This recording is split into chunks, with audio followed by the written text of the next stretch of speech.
Life on the Texas frontier was no place for the faint of heart. There weren't any lazy days, no idle hands, just work and responsibility, with the ever-present danger lurking beyond the tree line. If you wanted to live, you learned fast, and if you wanted to be a man, you learned even faster. That spring, I was just 13 years old, a boy to some, maybe to many. But by the time the fight was over and the dust settled, that boy had become a man. It all began one crisp May morning in Clarksville, when a rider came galloping into our yard, his horse lathered in sweat. Captain John B. Denton himself, a towering figure of a man with the kind of presence that made grown men stand a little straighter, slid off his horse and marched straight to my father's door. He didn't waste time with pleasantries, only reporting the news. The Indians had raided the settlements near Ward's Prairie, making off with a large herd of horses, and he was gathering men to go after them. He was going door to door, calling every able-bodied man to join his company.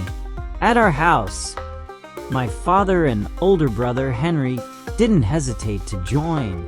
When Captain Denton looked my way, his eyes flickered with something unreadable. "He's old enough," Captain Denton said, nodding toward me. "He's just a boy, Captain." 13, my mama said, her voice soft but firm. "There ain't much room for boys in Texas, ma'am," Denton said gently but firmly.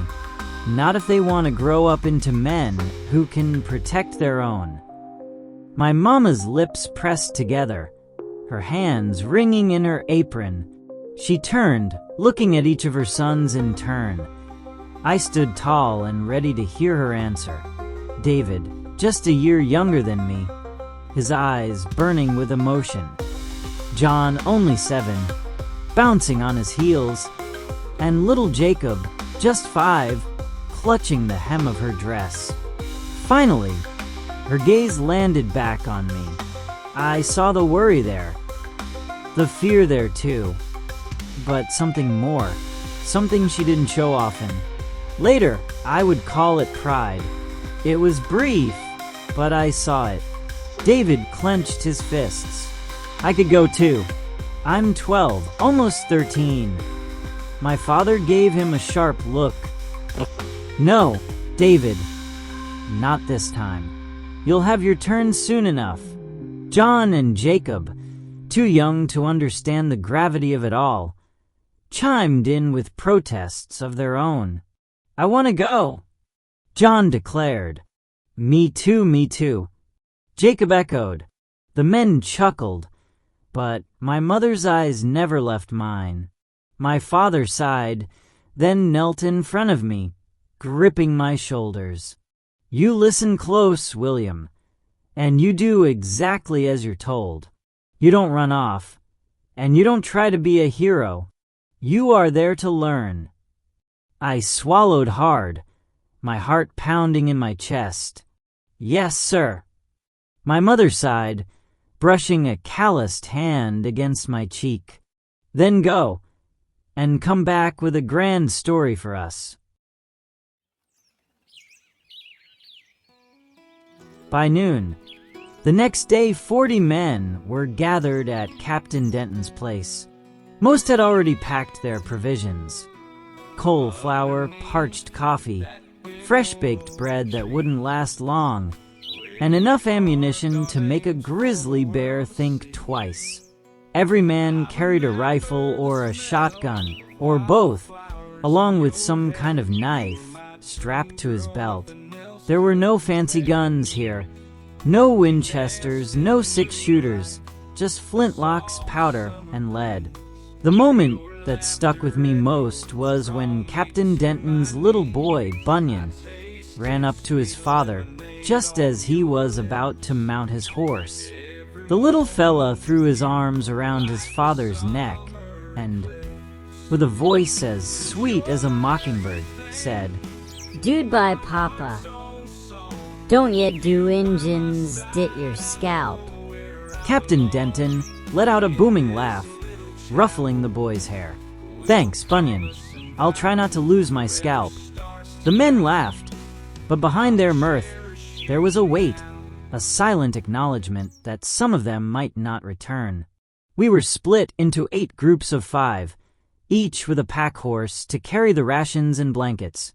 This wasn't some ragtag group of settlers. This was an organized search party, that some might call a war party. I had never seen anything so magnificent in my life. I rode alongside my father and brother, Henry, both of them grim-faced and ready. There wasn't much talking on the trail. Every so often, Captain Denton raised his hand, signaling the men to halt. They would dismount, kneeling in the dirt to study the tracks. Hoof prints, scattered brush, a sign of the 50 stolen horses we were pursuing. Then, without a word, they'd mount up again and ride on. By the second day, the scouting party had found the Indian Trail, leading them deeper into the wilderness. It wound through the south end of Blossom Prairie, past the Beeman settlement, and up into the rugged, untamed lands near the head of the Trinity River. The men moved fast, fueled by determination for justice. On the 8th day, we found what they were looking for. Captain Denton split the 40 men into 4 groups. He led the charge straight into the fight, while 2 groups flanked the enemy on either side, moving like silent specters through the underbrush. Henry and I, being the youngest, were stationed at the rear, tasked with staying with the pack horses. My heart raced as I felt the tension in the air, the impending clash of wills just ahead. The fight erupted like a storm, a tempest of dust, smoke, fury, and the cacophony of shouting men.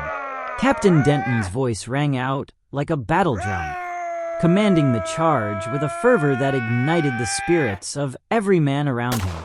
Rifles cracked, sending plumes of gunpowder into the air, and the sharp twang of arrows filled the space, some whistling dangerously close to us.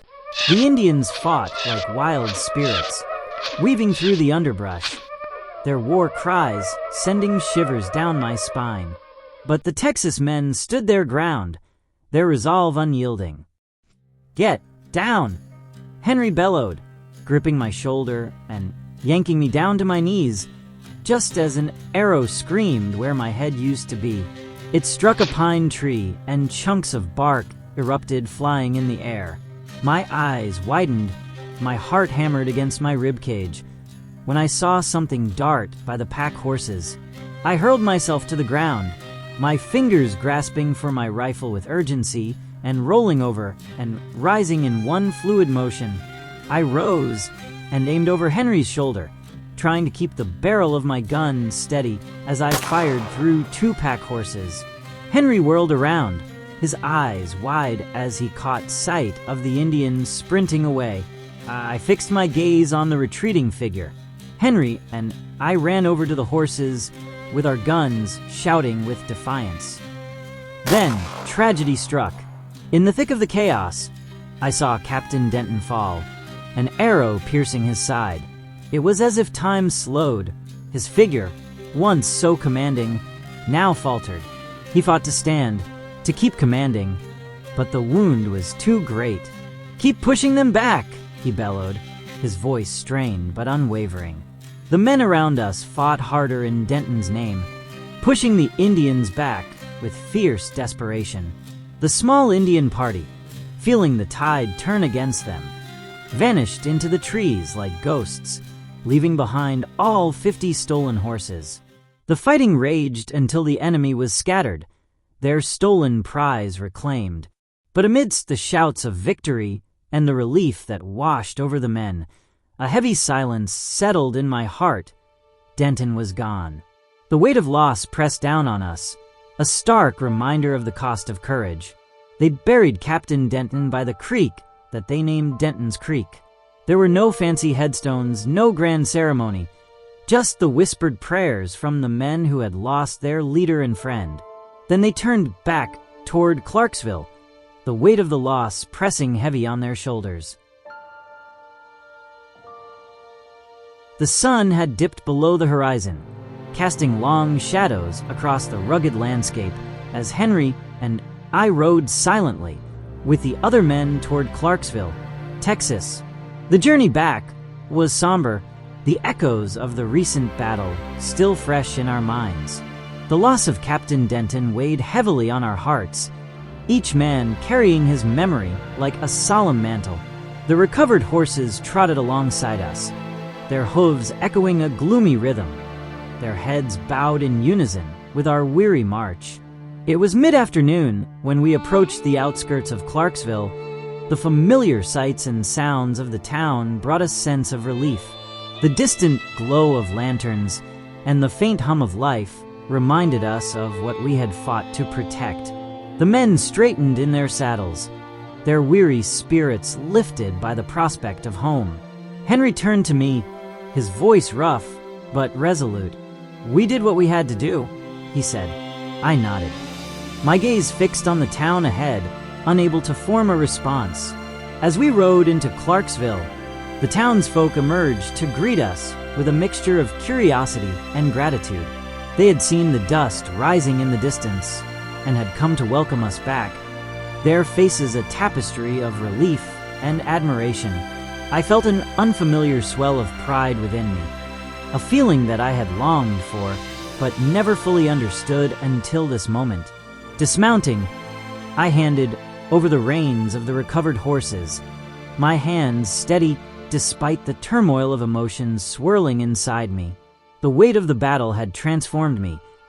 I could feel it deep within my bones. I was no longer the boy who had left this town, but a man forged in the crucible of conflict. As the men gathered in the square, I caught a glimpse of the others, men who had once been strangers, now brothers in arms. We stood together, sharing stories of our trials, our laughter mingling with the tears we had shed for our fallen comrades. I felt the bond we shared, an unspoken understanding that we had crossed a threshold, emerging from the fire as something greater than ourselves. Henry clapped me on the back, his eyes sparkling with a newfound light. "You've changed, William," he said, the corners of his mouth turning up in a smile. "You're a man now, forged in the heat of battle."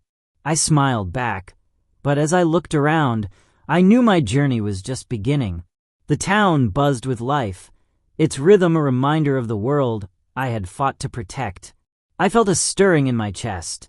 It was time to step into the role of protector, to honor Captain Denton's memory not just in battle, but as a guardian of our community. Together with Henry, we began to make our way toward the heart of the town. I glanced up at the sky, feeling their light guiding me forward. With each step, I embraced the challenges that lay ahead, knowing that I carried the strength and resolve not just of a soldier, but of a man ready to build a future worth fighting for.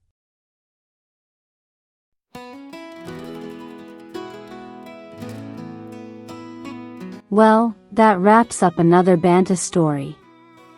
The whole journey took 23 days. From Clarksville to Denton's Creek is approximately 120 to 150 miles away. The Indian fight happened on day 8 or 9. Banta doesn't really state this specifically, only they found them on day 8, and fought them and recovered the horses in a day. It took approximately 13 days, driving 50 horses back to Clarksville. Life back then was anything but easy.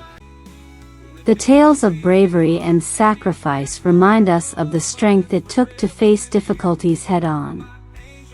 Thank you for watching. We hope you enjoyed this story. If you like this content and want to hear more, please take a moment to subscribe for the next Banta's Tales. Thank you for joining us on this adventure, and we look forward to exploring more stories with you soon.